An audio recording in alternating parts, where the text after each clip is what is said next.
Museum of Archaeology and the National Library.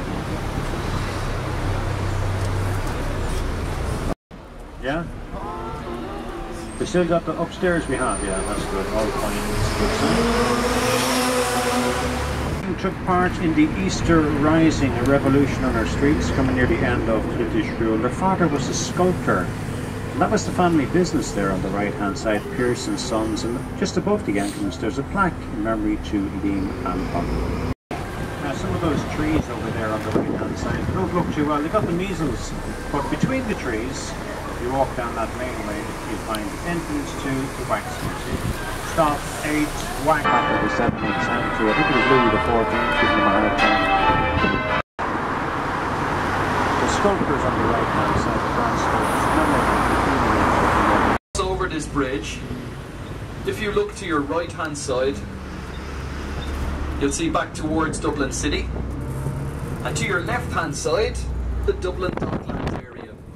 You can also see the two tallest structures in Dublin here as well, the red and white.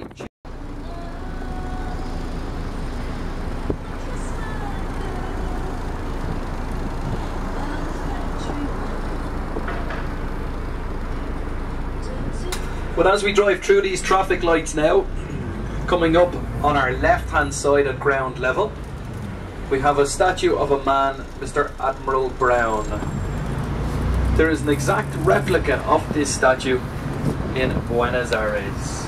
The reason why there's an exact replica of this statue is that he is a man from County Mayo in the west coast of Ireland, and he is the founding father of the Argentinian Navy. On the left hand side, but also the U2 graffiti wall, guys, is here, and just so you know, it's actually covered up at the moment because of construction work in this area.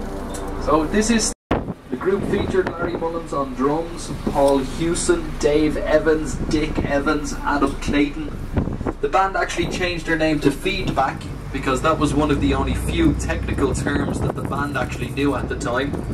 But then they changed their name to U2, and they recently became the richest group in the world. They're estimated to be worth about €700 million.